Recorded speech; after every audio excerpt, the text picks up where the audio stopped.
میرے رسول کریم صلی اللہ علیہ وسلم نے فرمایا ہم تحفہ دیتے ہیں نا بچوں کو، میں اپنے بچوں کے لیے یہ لے کے آ رہا ہوں وہ لے کے آ رہا ہوں، کوئی کمی نہ آ جائے۔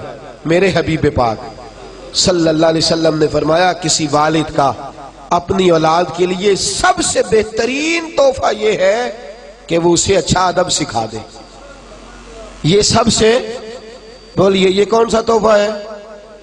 کیا سکھانا ہے اولاد کو؟ ادب نہیں، اچھا ادب۔ کون سا ادب جی؟ بول کے بتائیے۔ جن کے قریب کوئی سو رہا ہے وہ ذرا زیادہ اونچا بولے تاکہ وہ اٹھ جائے۔ کون سا ادب سکھانا ہے؟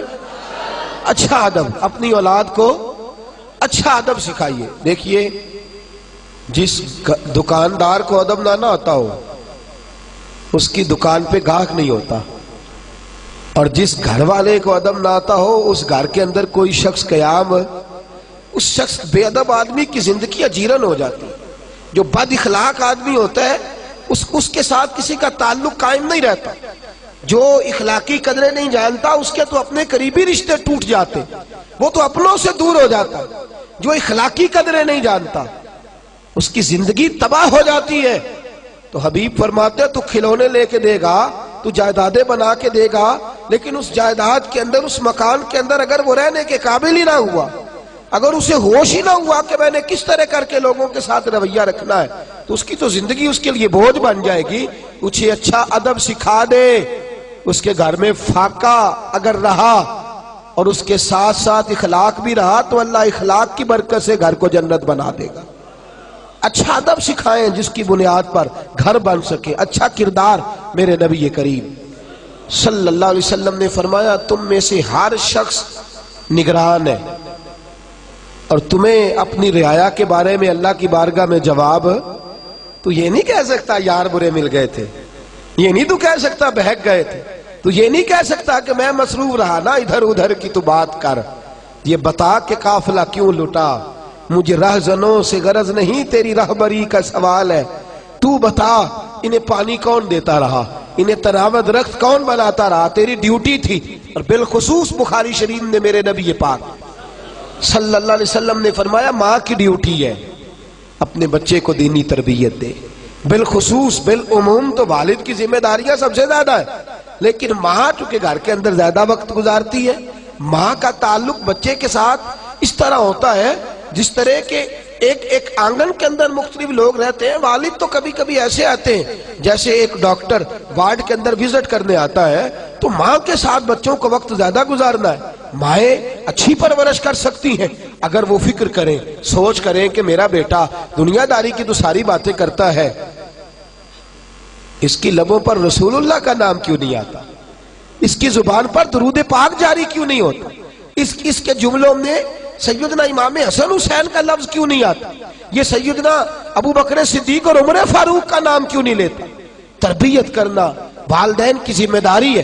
میرے نبی پاک صلی اللہ علیہ وسلم نے فرمایا تم سے سوال ہوگا، مائیں دیکھیں نا غوث اعظم جیلانی کا واقعہ، ماں نے کہا ہے سچ بولنا ہے، تو ابو عبد القادر جیلانی کی زبان سے ساری زندگی سوائے سچ کے کچھ نکلا ہی نہیں، سوائے سچ کے کچھ بولیے، سوائے سچ کے کچھ نکلا ہی نہیں۔ اور جب نکلا نہیں تو میرے غوث اعظم نے سوائے سچ کے کچھ بانٹا ہی نہیں، انہوں نے کروڑوں لوگوں کو سچ کا عادی بنا دیا، بے حساب لوگوں کو سچ کا ماں ہے۔ حضرت ربیہ بن ابو عبد الرحمن، یہ پتہ ہے کون سی یہ کون تابعی بزرگ ہے؟ یہ حضرت امام مالک کے بھی استاد ہے اور خواجہ حسن بصری کے بھی استاد ہے، حضرت حسن بصری کے بھی استاد، اور مدینہ منورہ میں مسجد نبوی کے اندر درس حدیث دیا کرتے تھے۔ ان کے والد کا نام تھا ابو عبد الرحمن، یہ پیدا ہونے والے تھے، تاریخ بغداد میں لکھا ہے پیدا ہونے والے، ماں کے شکم میں تھے تو ابا جی جہاد کرنے چلے گئے، اور 30,000 دینار اماں کو دے گئے، کہا یہ پیسے ہیں گھر کے خرچے کے لیے اور سنبھال رکھنا، میں واپس آ کے حساب لوں گا۔ کتنے پیسے دے گئے بولیے؟ بنو امیہ کے زمانے میں جہاد کرنے گئے تو 27 سال کے بعد واپس آئے۔ کتنے سالوں کے بعد بولیے؟ یہاں اللہ خیر کرے ابا جی باہر جا کے مزدوری کرے نا سعودی عرب اور ساری زندگی پیسے بھیجیں تو اللہ ماشاءاللہ سب کی بات نہیں کرتا، لیکن جہاں اختلاف ہوتا ہے، وہاں اماں بچوں کو کہتی ہے او بیٹے پیسے کما لینا کون سا کمال ہے، میں تمہاری دکھوں سکھوں کی ساتھی رہی ہوں، تو بیٹھ کے موج کرتا تھا، 40-50 ہزار بھیج دیتا تھا، یہ بھی کوئی کمال ہے؟ خدا کی بندی تو دیکھ تو صحیح۔ اور یہی کام والد صاحب کرتے ہیں، وہ کہتے ہیں ساری زندگی تو میں نے تمہارے لیے جو ہے وہ پریشانی میں گزار دی، اماں کا کیا کمال، روزی روٹی تو سارے پکا لیتے۔ دو طرفہ معاملہ گڑبڑ ہوتا ہے، لیکن اندازہ کیجئے 27 سال کے بعد، غالباً آپ نے غور نہیں فرمایا اس بات پر، اس بات کی نزاکت کو آپ سمجھے نہیں، کتنے سالوں بعد آئے؟ ارے اتنا لمبا عرصہ کوئی برداشت کرتا ہے؟ ماں تو زہر کھول دیتی، تمہارا باپ تو پلٹ کے آیا ہی نہیں، اس نے تو سوچا ہی نہیں کہ میں کدھر جا رہا ہوں، اسے تو فرصت ہی نہیں۔ لیکن ماں کو پتا ہے وہ خدمت دین کے لیے نکلا ہوا ہے۔ 27 سال کے بعد جب آپ گھر آئے تو اب 27 سال کا بچہ ہو گیا ہے، تو بچہ جوان ہو گیا ہے، گھر آئے تو نیزہ ہاتھ میں پکڑا ہے، مدینہ منورہ کے رہنے والے خوبصورت شہر میں آ کے 27 سال بعد جہاد سے لوٹے، اپنے دروازے پہ دستک دی۔ اصل ہوتا یہ تھا کہ فوجیں ایک شہر فتح کیا تو اگلے شہر چلی گئی، اس سے اگلے شہر چلی گئی، تو جس کا دل نہیں بھرتا تھا جہاد سے وہ لگا رہتا۔ 27 سال بعد لوٹے جناب ابو عبد الرحمن، دروازے پہ دستک دی، جناب ربیہ محدث امت، دروازہ کھولا، جی بابا جی، کہنے لگے پیچھے ہٹ میرا گھر ہے، کہنے لگے جناب خیال کریں آپ کا گھر کدھر سے آ گیا، گھر تو میرا ہے، کہنے لگے میرا ہے، کہا نہیں میرا ہے، جھگڑا زیادہ ہوا تو محلے دار کٹھے ہو گئے، اب بہت سارے لوگ ان کو حضرت ابو عبد الرحمن کو پہچانتے بھی نہیں تھے، کہنے لگے بابا ساری زندگی سے یہ نوجوان یہاں رہ رہا ہے، اسی گھر میں پیدا ہوا ہے، تو کیسے کہتا ہے میرا گھر ہے؟ کہنے لگے میرا نام ابو عبد الرحمن ہے، میرا گھر ہے، سارا زمانہ جانتا ہے، کسی بوڑھے کو بلاؤ۔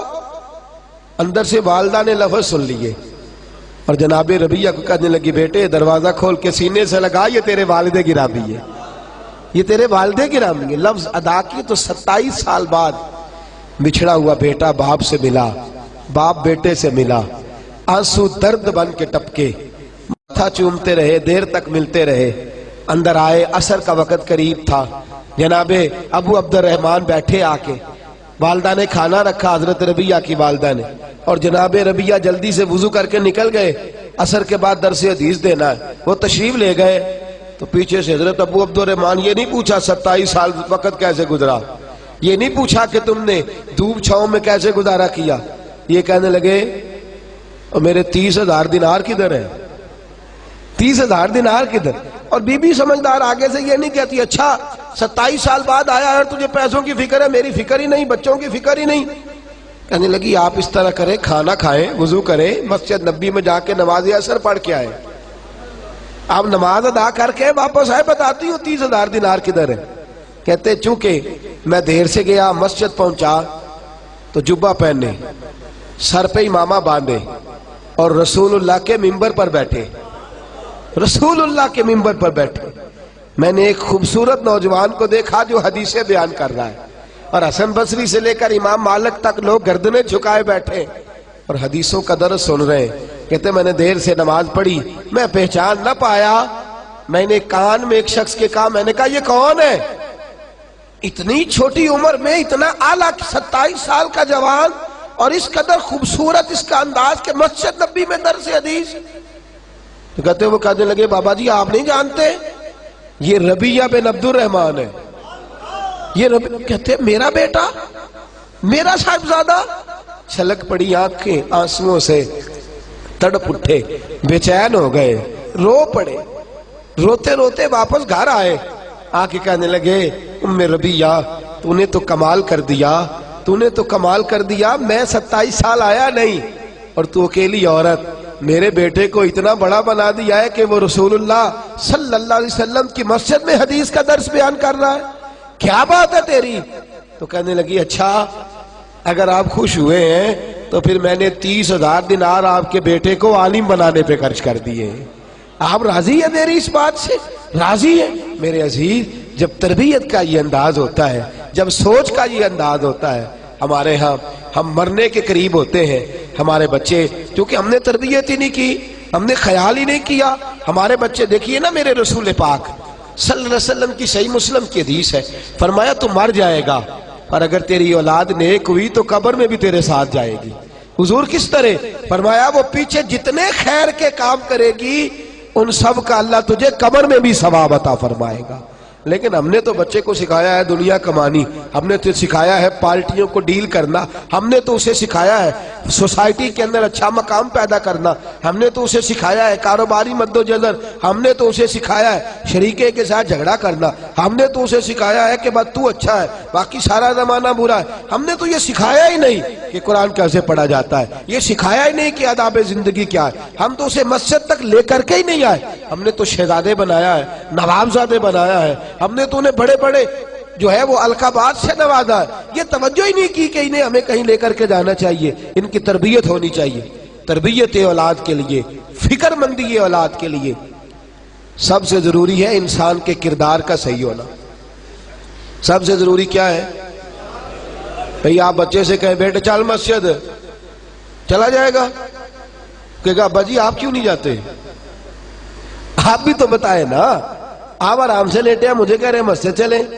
بیٹا قرآن پڑھا کرتا ہو، کہے گا آپ کو کیا پریشانی ہے آپ کیوں نہیں پڑھتے؟ کردار کی عظمت یاد رکھیے، غور کیجئے، اس جملے کو بھولیے گا نا۔ بچے آپ کی باتوں سے اتنا نہیں سیکھتے جتنا آپ کے کردار سے سیکھتے، آپ کے کردار سے جتنا سیکھتے اتنے آپ کے افکار کے، اپنے افکار اور نظریات بھی اچھے ہونا ضروری ہے۔ اچھے افکار ہی اچھے کردار کو جنم دیتے ہیں۔ لیکن اگر آپ کی گفتگو ٹھیک ہے اور عمل صحیح نہیں، لب و لہجہ ٹھیک نہیں، ہر وقت ڈانٹنا، ہر وقت جذبات میں رہنا، بچوں سے پیار ہی نہ کرنا۔ اقرا بن قیس آئے تو نبی پاک صلی اللہ علیہ وسلم کسی کے بچے سے پیار کر رہے تھے، کہنے لگے یا رسول اللہ میں تو اپنے بچوں سے نہیں کرتا، آپ نے غیر کے بچے چھاتی پہ لٹا رکھے ہیں۔ تو میرے حبیب نے فرمایا اگر رب نے تیرے دل سے رحم چھین لیا ہے تو میں کیا کروں؟ مجھے تو اللہ نے رحمت للعالمین بنا کے بھیجا ہے، رحمت للعالمین، بچوں سے شفقت والا ماں۔ اور کردار کی بات، حضرت عامر بن عبداللہ فرماتے حضور ہمارے گھر آئے تو میرا چھوٹا سا بھائی تھا، توجہ ہے آپ کی؟ تو اس کی والدہ کہنے لگی، میری والدہ کہنے لگی بیٹا ادھر آ تجھے کچھ چیز دوں گی، ادھر آ۔ لوگ کہتے نہیں میں فلاں کام کر دوں گا، ابو داؤد شریف میں ادھر آ بیٹے، تو کہتے ہیں نبی پاک صلی اللہ علیہ وسلم نے فرمایا عامر کی والدہ تو اسے کیا دے گی؟ کہنے لگی میرے پاس کھجورے ہیں، وہ دینے لگی۔ تو حضور فرمانے لگے اگر تو اسے کچھ نہ دیتی تو اللہ کی بارگاہ میں تیرا یہ جھوٹ لکھا جاتا۔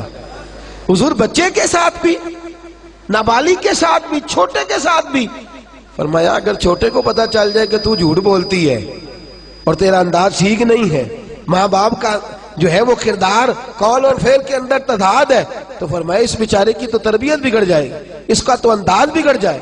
فکر کریں، سوچیں آپ گھر کے اندر کیسا کردار رکھتے ہیں، آپ کا انداز کیا ہے، آپ کا طرز کلام کیا ہے، آپ کا انداز تربیت کس طرح کا، آپ گھر کے اندر رہتے ہیں تو کس طرح رہتے ہیں، کیا طریقہ ہوتا ہے۔ اگر اب بچہ دیکھتا ہے نا کہ ابا جی تو فلمیں دیکھتے ہیں، ابا جی تو فلاں کام کرتے ہیں، تو وہ ضرور تاڑتا ہے، وہ ضرور غور کرتا ہے، وہ کہتا ہے مجھے منع کیا جاتا ہے، خود ان کی توجہ کس طرف رہتی۔ میرے نبی کریم صلی اللہ علیہ وسلم نے عملی تربیت فرمائی، اولاد کی عملی تربیت۔ اور یاد رکھیں ایک جملہ کہنے لگا ہوں، جو والدین اپنے گھر میں بیٹھ کے اپنے بچوں کے سامنے اپنے بھائیوں کی غیبت کرتے ہیں اور ساتھ اپنے بچوں کو مل جل کے رہنے کا حکم دیتے ہیں، وہ یاد رکھیں اگر اپنے بچوں کے سامنے وہ اپنے بہن بھائیوں کے بارے میں باتیں کر رہے ہیں تو ان کے بچوں کا بھی اتفاق رہنا ممکن ہے نہیں، ان کا بھی اتفاق کے ساتھ رہنا ممکن ہے، اس لیے کہ وہ تیری بات ایک جانب ہے، تیرا کردار دوسری جانب ہے، یہ کیسے ہو سکتا ہے؟ اور اگر آپ کے بچے آپ کے سامنے سن لیں، یاد رکھیں اگر آپ کے بچے آپ سے یہ ملاحظہ کر رہے ہیں کہ آپ اپنے والد کے خلاف یا اپنی والدہ کے بارے میں کوئی جملہ بچوں سے کہہ رہے ہیں تو لکھ لینا دل کی تختی پر، یہ بچے کبھی آپ کے فرما بردار نہیں بنیں گے، یہ کبھی آپ کے سامنے سر نیاز خم نہیں کریں گے۔ سن لیا انہوں نے جو آپ کا کردار کا مثالی ہونا ضروری۔ اور کبھی بھی کسی بچے کو اس لیے فوقیت نہ دیں کہ وہ بچہ ہے، اور بیٹی کو کبھی بھی اس لیے پیچھے نہ کریں کہ وہ بیٹی ہے۔ میرے رسول پاک صلی اللہ علیہ وسلم نے انشاءاللہ وہ تو کل میں جمعے میں عرض کروں گا حضرت فاطمہ کے رضی اللہ تعالیٰ عنہ کے عنوان پر، لیکن ایک بات سن لیں، میرے محبوب نے فرمایا جس گھر میں بیٹی ہو اور اسے اچھا ادب سکھایا جائے اور اسے کم نہ سمجھا جائے بیٹوں سے، فرمایا رب کریم اس بیٹی کی برکت سے ماں باپ کو جنت عطا فرما دے گا۔ ان کے ساتھ، ان نرم کونپلوں کے ساتھ محبت کی جائے، سے پیار کیا جائے، اچھی تربیت، اچھا کردار، اور سب سے ضروری بات، سب سے اہم پہلو، سب سے ضروری بات میرے عزیزو یہ ہے کہ بچے کے سوال، اس کے نظریات، اس کی سوچ، وہ کیا کہتا ہے، وہ کیا سوچتا ہے، بالخصوص آپ کے بارے میں اس کا معاملہ۔ میں نے ایسے بچے بھی دیکھے ہیں جو اپنے والد کو ولی اللہ مانتے ہیں، اپنے والد کو بولیے، اپنے والدین کو ولی اللہ مانتے ہیں۔ ہمارے حضرت صاحب قبلہ فرمایا کرتے، آپ فرماتے کہ جب تک تو ہم گھر میں رہتے تھے تو والد صاحب کو دیکھتے تھے، اس وقت تک وہ والے نظریات نہیں تھے۔ فرماتے ہیں جب ذرا گھر سے نکلے نا اور ہم نے زمانے کا مکروہ چہرہ دیکھنا شروع کیا، اور ہم نے لوگوں کے بڑے بڑے عجیب انداز شروع کیے، اور فرماتے ہیں ذرا تھوڑا سا ہم نے کمپیریزن کرنا شروع کیا، تقابل کرنا شروع کیا، تو بات سمجھ میں آئی کہ جسے ہم گھر چھوڑ کے آئے ہیں وہ تو اللہ کا سچا ولی ہے، جسے گھر چھوڑ کے آئے ہیں وہ تو اللہ کا سچا ولی۔ آپ یقین کریں، میں ذاتی بات کرتا ہوں، میں جب گھر میں ہوتا تھا تو میں کہتا تھا میرے والد صاحب یہ تو دنیا کے معاملات کو جانتے ہی نہیں، یہ تو بالکل ہی سادگی میں وقت گزار گئے، ہماری اماں عجیب ہے، ہماری والدہ عجیب ہے، بات ہی نہیں کرنے دیتی، کہتی ہے نا نا باہر جھوٹا بھکاری آیا تو اسے بھی کچھ نہ کچھ دے دو، ایسا نہ ہو، بد دعا دے دو۔ ہم کہتے تھے کیسی ان کی سادگی ہے، انہیں خیال ہونا چاہیے، انہیں آنا چاہیے، انہیں۔ باہر نکلے، زمانہ دیکھا، دنیا سے ملاقات کی تو دل میں خیال آیا وہ دیہاتی لوگ بڑے سچے تھے، وہ بڑے کھرے تھے، وہ بڑے ٹھنڈے تھے، وہ بڑے میٹھے تھے، ان کے لفظوں میں سچائی تھی، پڑھتے تھوڑا تھے ڈرتے زیادہ تھے، پڑھتے تھوڑا تھے ڈرتے زیادہ تھے، ان کے لفظوں کے اندر تلاطم تھوڑا تھا، کردار میں حسن زیادہ تھا، کردار کے اندر حسن زیادہ تھا۔ وہ دنیا داری کی لمبی چوڑی سازش کرنا نہیں جانتے تھے، لیکن دعا دینا بڑی اچھے طریقے سے جانتے تھے، محبت بانٹنا بڑے اچھے طریقے۔ تو میرے دوستو، بچے آپ یہ نہ سمجھیں کہ انہیں ہو سکتا ہے کوئی آپ کے بچوں کو آپ کے خلاف ابھار رہا ہو، لیکن یہ لمبا وقت نہیں ہوتا ہے، تھوڑا ہوتا ہے۔ جب بچے باہر نکلتے ہیں، دنیا کو دیکھتے ہیں، تو خود بخود وہ دیکھ لیتے ہیں آپ کا اپنے کردار کو بچا کے رکھیں خزاں کے موسم سے۔ بچوں کے ساتھ جو آپ کا عملی رویہ ہے اس رویے کو درست رکھیں، پھر دیکھیں بچے کس طرح سے جو ہے وہ دین کی طرف راغب ہوتے ہیں، ان کا انداز کیسے بدلتا ہے۔